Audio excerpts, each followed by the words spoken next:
Jesus elucidates the meaning of God's wrath.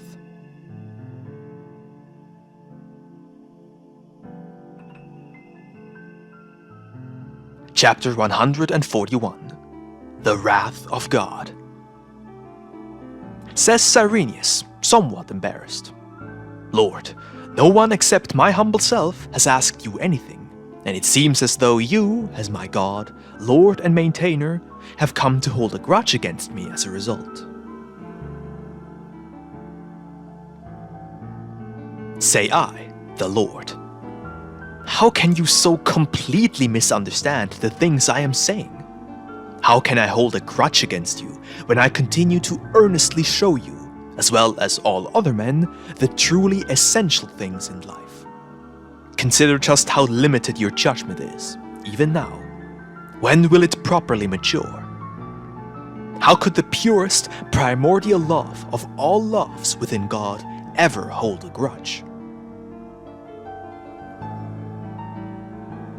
Whenever you read of the wrath of God, may you take those words to mean the eternally unchanging and firm severity of His will. And this resolute willpower within God is the innermost core of the purest and mightiest love, the source of infinity and all its works, the same way a baby chick hatches from an egg. So surely, this love could never hold a grudge against anyone in all eternity. Or does one of you believe that God could grow angry, as any foolish man would? Once more, the old senior chief Stahar steps towards me and says, "Lord, forgive me if I permit myself to comment on a point regarding the wrath of God. If a man endowed with a firm belief in God studies early world history, one cannot entirely deny that God has, at times, made those who had grown too unruly feel His wrath and vengeance in a particularly relentless and severe manner.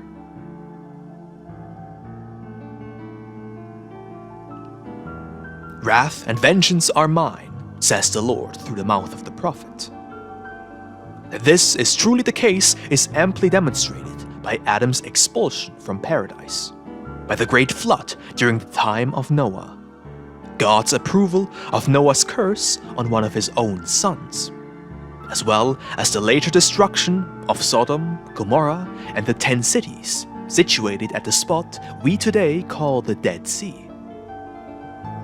At an even later date, there were the plagues which befell the Egyptians and the Israelites in the desert, as well as the bloody wars ordained by God against the Philistines, the captives in Babylon, and finally, the total subjugation of the people of God by the might of the Gentiles.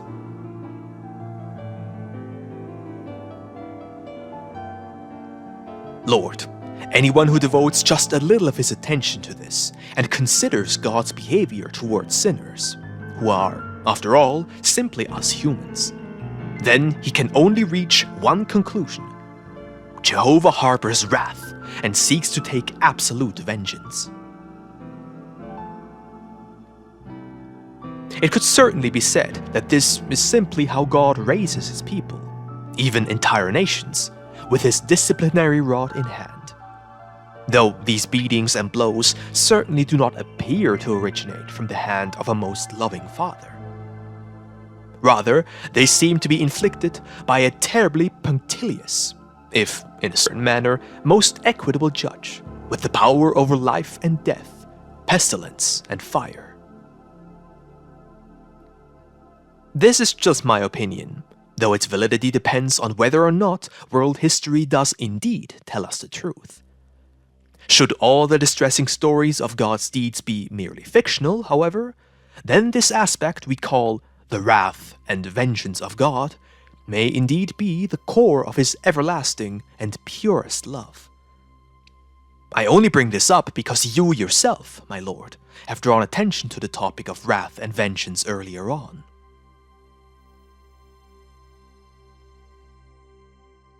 It most likely is as you, my Lord, have described it to us earlier, though the matter remains curious.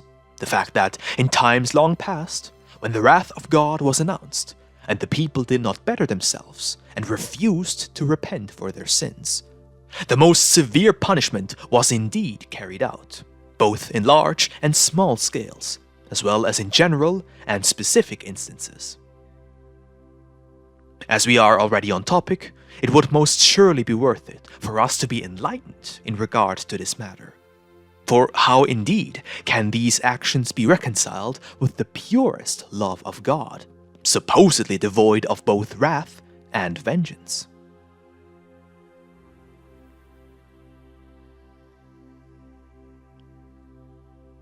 Chapter 142, about the first human couple. Say I, my friend, the way you have spoken of God's wrath, vengeance, justice, and love mere moments ago, so too would an utterly blind man speak of the harmony and splendor of the colors of a rainbow. Have you truly not yet understood that all 5 books of Moses, as well as the scriptures of David and Solomon, can only be understood and grasped by way of their inner spiritual meaning?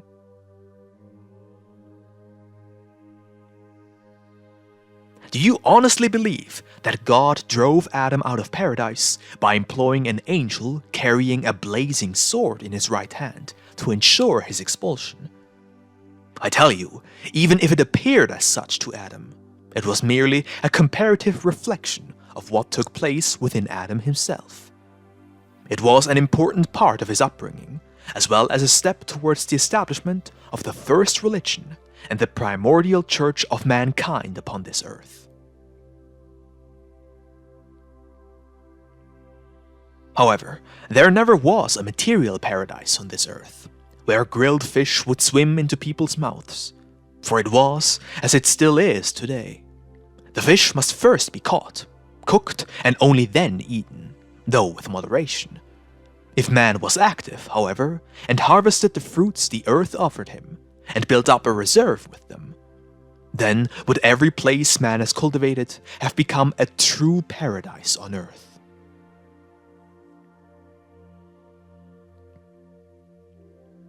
What would have become of the spiritual development of man if he had lived in a truly lethargic and gastronomic paradise, with no worries whatsoever, where the best fruits would veritably grow into his mouth as he lay upon the softest of lawns, merely having to wish for it, and all his desires would instantly be fulfilled, and he only would need to open his mouth for the tastiest morsels to drop into it?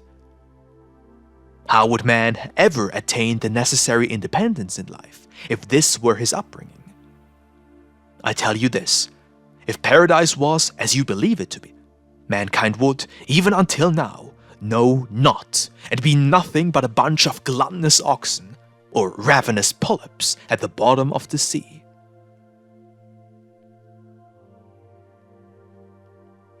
So, what did the apparition of the angel with the blazing sword actually illustrate? What does this word-made image represent? Man was naked, for up until now has no man ever entered this world already clothed. Even if he, like this female donkey here, see Volume 4, Chapter 120, had not lived through a normal childhood in regards to the growth of the body, and was born already 12 feet tall, the approximate height of Eve herself, he nevertheless remained a child when it comes to the direct understanding of the natural constitution of this earth, and therefore he would have to mature and become knowledgeable by way of experience.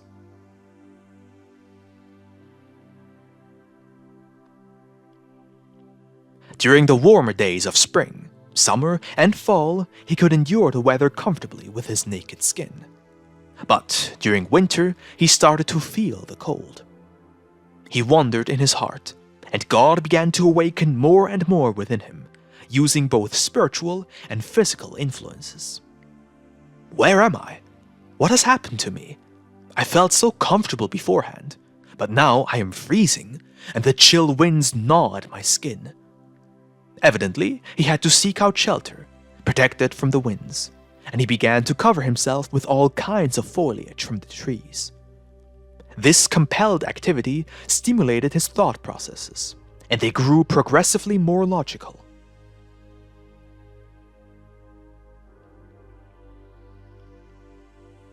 However, he started to hunger as well, for many of the tree branches and bushes were now bare.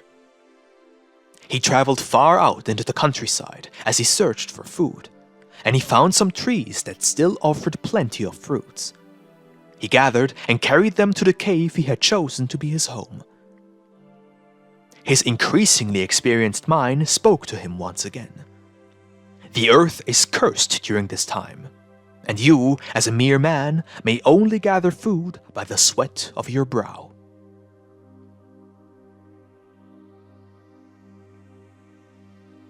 However, after the first man of this earth had managed to endure a winter in the cave on these heights, forming the northeasterly border of the Promised Land, to which our Galilee belongs too, he and his wife were inspired to look deeper into their own minds and examine themselves more closely. He began to yearn for more company, and in a dream he was instructed on how to accomplish this.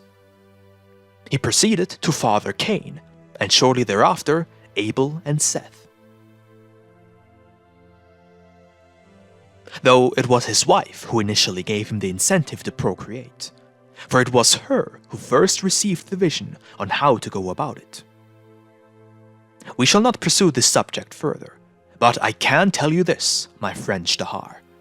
Everything progressed normally, and nothing unnatural occurred.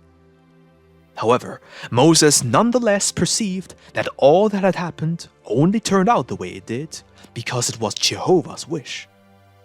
God's Spirit revealed to him that the natural guidance along the path of experience was provided by none other than me, that is, my spirit.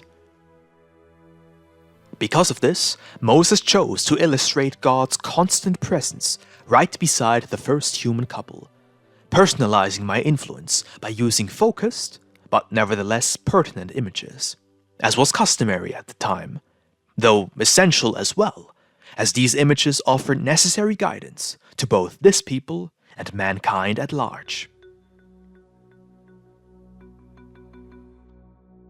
Needless to say, God and the angels knew fully well the importance of allowing the first human couple to live and develop in one of the most fertile places on earth.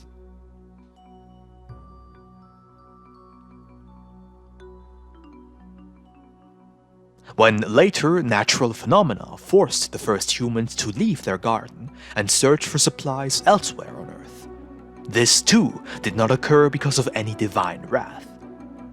Love for mankind was the sole motivation, so that man would awaken from his increasingly lethargic sensuality and be stirred to action once again, in search of broader experiences.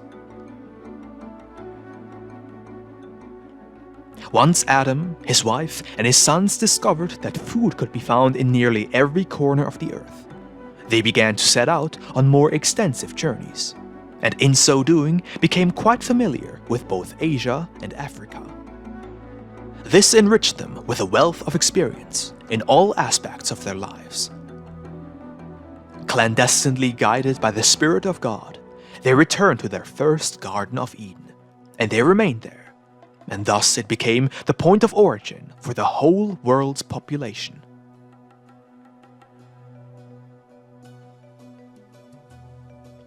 Tell me from your heart, do you perceive any wrath or vengeance of God in all this?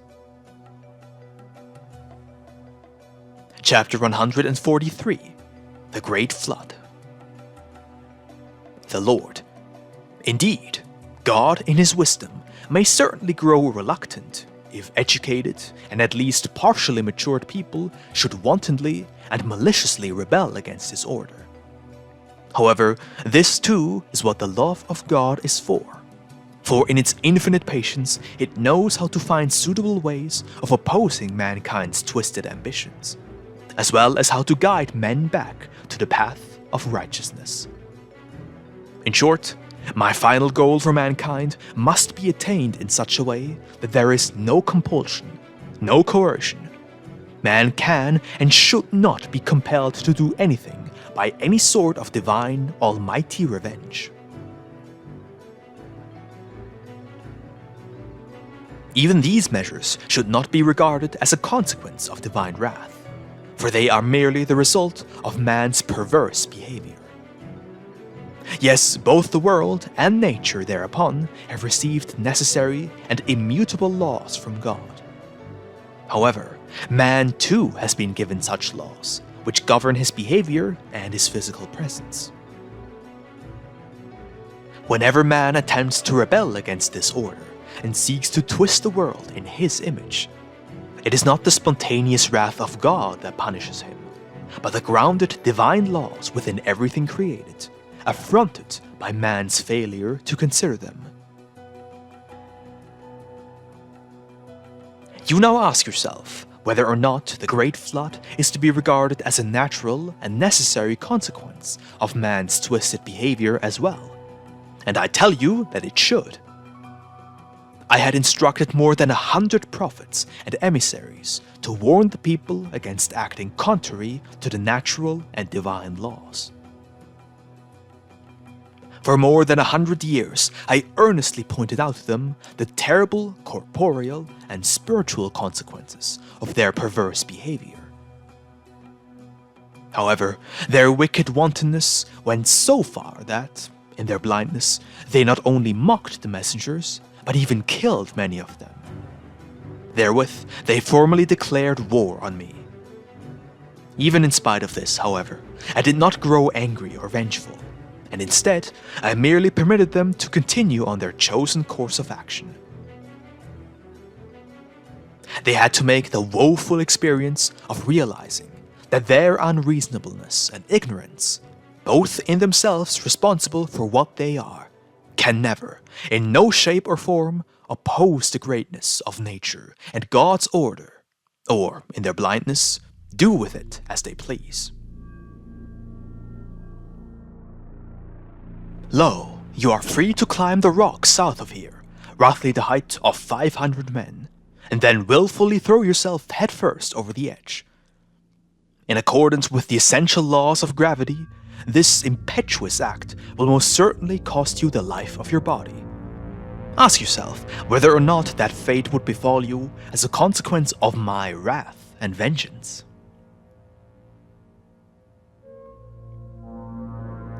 Over there, eastward, you behold a tall and densely forested mountain range. Take an army with the strength of 1,000,000 men and set fire to the woods, and shortly will the mountains be utterly bare. What consequences will this act bring about? The many nature spirits, now stripped naked and deprived of their activity, will rage and clamor throughout the open air. Innumerable flashes of lightning, violent cloudbursts, and incessant hailstorms will ravage the land far and wide. All this is a natural consequence of deforestation. Tell me of any evidence pointing towards the wrath and vengeance of God.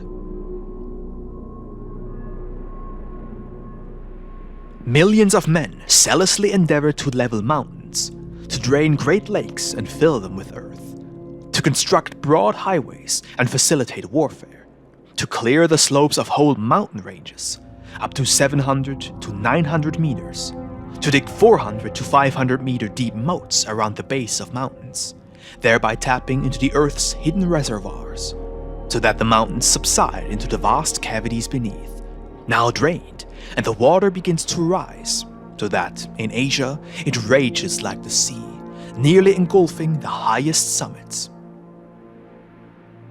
Add to this the fact that, along with the mountains, many 100,000 acres of healthy forest land are destroyed, releasing myriads of earth and nature spirits, formerly occupied with caring for the beautiful, lush vegetation, but now are suddenly free, with no tasks to perform. Ask yourself what an uproar would erupt among the spirits in the skies above. What storms and enormous cloudbursts, what hailstorms and innumerable lightning strikes would be hurled down from the heavens onto the earth below, for more than 40 days, and what enormous quantities of water would flood nearly the entirety of Asia. All this because of natural causes. Again, I ask, was this too the work of God's wrath and implacable vengeance? Moses detailed this event, as he did everything else, in the manner then commonly used, that is, by way of images. While choosing these, he was inspired by the Holy Spirit and always allowed my divine foresight to prevail. But this can only be done by drawing genuine and true comparisons.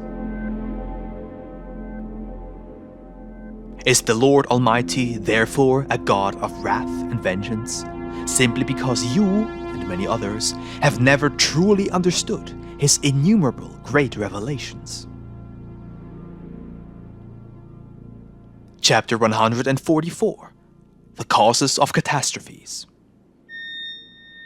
The Lord. I tell you this, to live merely 50 years in the righteous order of God, and never again will you see, hear, or taste any calamity.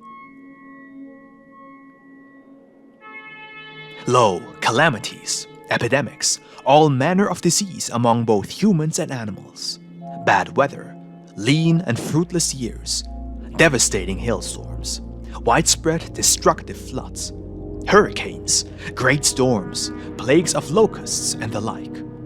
All of these things are merely consequences of man's twisted behavior. If man were to live within God's given order as much as possible, then he would have no reason to expect any of these disasters. The years would pass by like pearls on a string, each as blessed as the last. The habitable regions of Earth would never again be afflicted by chilling winds or heat waves. However, the clever and exceedingly shrewd men undertake projects far in excess of their needs. For instance, erecting buildings that are far too large, carrying out unwarranted improvements, leveling entire mountains to construct highways and wage more war, destroying hundreds of thousands of acres of the most lush forest land, digging far too deep into the mountains to mine gold and silver, and lastly, living in continual dispute and discord with one another. All the while, they are constantly surrounded by hordes of intelligent nature spirits, secretly responsible for all manner of weather on this earth, as well as for the purity and health of the air, water, and soil. Is it then any wonder that this earth is increasingly afflicted by an unfathomable amount of evils of every type and description?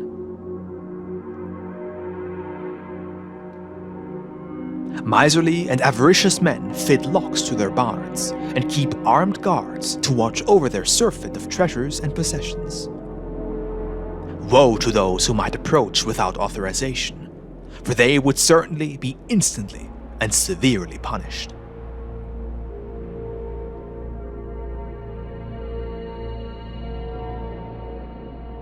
With this, I do not mean to imply that one should not be permitted to protect his hard-earned possessions. In this case, I speak of an unnecessary or truly excessive surplus. Would it not be preferable to build barns that are open to all the poor and weak, though of course supervised by their wise benefactors, as to prevent anyone from taking more than he requires? If thereby all greed and avarice were to disappear from the earth, listen well to what I am saying, then all the lean years would likewise vanish from this world. You ask how this could be possible. My answer is, in the most natural way in the world. Meaning, anyone who is even the least bit familiar with the inner workings of the kingdom of nature will not only realize this shortly, but veritably grasp it as well, with both hands and feet. Before us, we have the healing plant, and over there, the most harmful poison plant. Do not both of them obtain their nourishment from the same water, the same air, the same light, and the warmth thereof? And yet, one plant possesses healing properties, while the other is full of deadly poison. Why is that so? Because the healing plant, with its well-ordered inner nature, influences all the nature spirits surrounding it in such a way that they, in peace and harmony, nourish it and conform to its character, both within and without. This way does the plant develop its healing properties, and in the sunlight of the day will the vapors it emits, together with the surrounding nature spirits, exert a most beneficial and medicative influence on both humans and animals alike.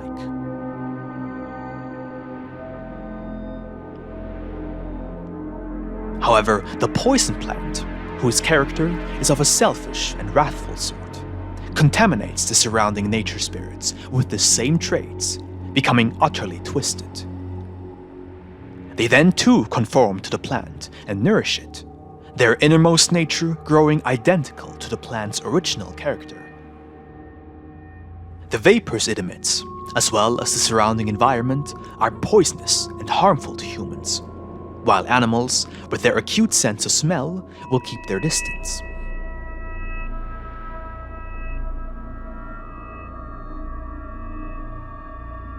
Chapter 145. The Influence of Evil on Good. The Lord. Though an even greater and far-reaching poison plant is man himself, that is, one of an exceedingly greedy and avaricious sort. All the nature spirits surrounding him, far out into the land, the vapors his body emits, as well as his entire external sphere of influence, will conform to his inner nature. The thereby corrupted nature spirits will seek to convert the still untainted spirits venturing into their vicinity to their evil ways.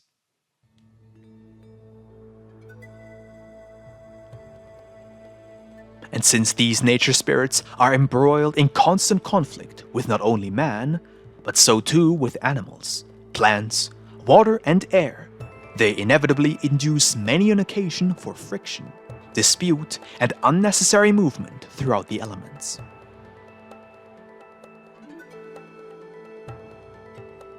Anyone who wishes to see this in practice should visit a good-natured person. All the animals around them will assume a much more gentle character. Dogs are the best example of this, as within a short while they will fully adopt the nature of their master. A dog owned by a miser will certainly be avaricious as well, and when it is feeding, one should refrain from approaching it. But go visit a generous and gentle person, and you will notice, if they keep a dog, that it will be of good nature and prefer to abandon any claim to the food bowl, rather than involve itself in a vicious battle with an uninvited guest. All other pets as well belonging to a gentle and kind-hearted owner will be significantly more docile, and indeed, even in the plants and trees he owns, will other people with acute senses perceive a significant difference.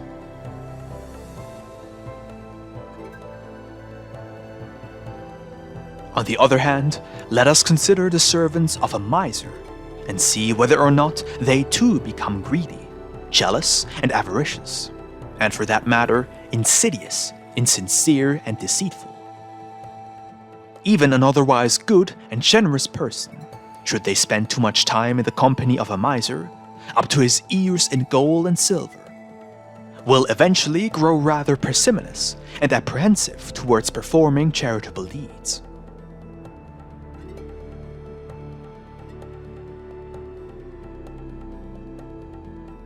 Add to this the fact that, on this earth, the effort required for evil to transform something good into something bad is much less significant than the other way around.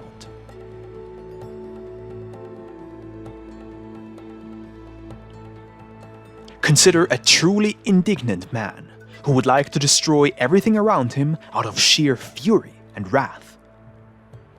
Thousands of good-natured onlookers would inevitably become enraged themselves, wishing to get a hold of the irate man and expel the anger from him. If only all their sharp, clutching fingers could have space on his skin.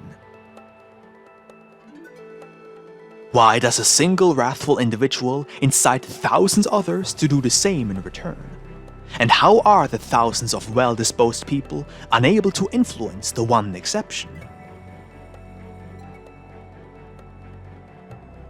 All of this is due to the fact that, especially on this earth, for the sake of the upbringing of the children of God, the temptation to succumb to evil and wickedness is much greater than vice versa. And this must always be the case. The reason for this I have explained to you already, so I have no need to repeat myself.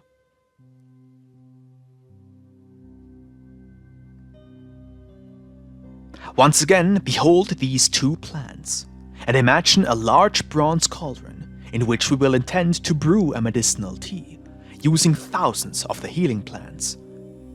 Those suffering from chest pain who drink from it would soon begin to feel the beneficial effects, for the good nature spirits will quickly put the few evil ones within their bodies to rights.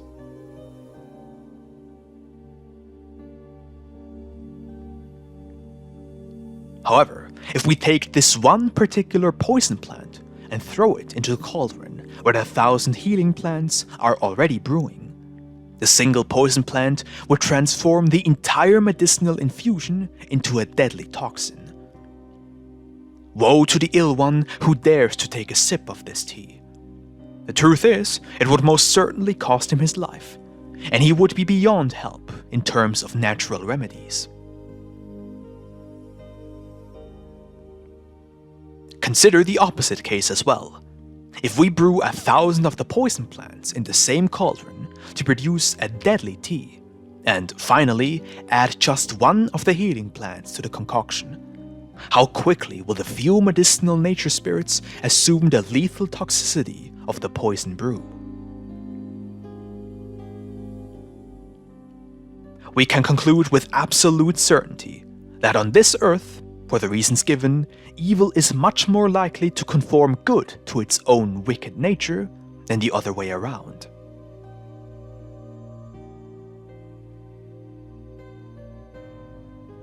Now imagine a whole slew of wicked people in an area, or even in an entire country, and ask yourself, bearing in mind what you have already heard, if it seriously depends on God's wrath, if all kinds of evil influences are at work.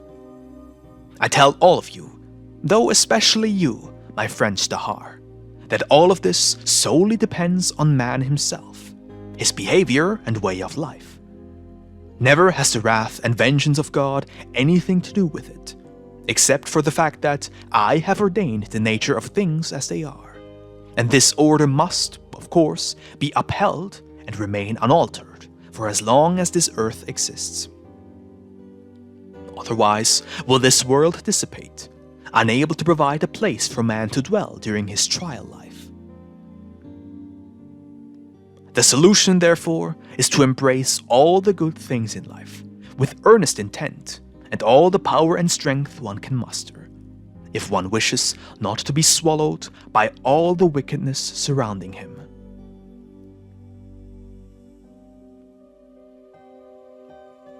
So, seek to perfect your inner life by the faithful obeisance to my doctrine, for thereby will the poisons of this world never again be able to harm you.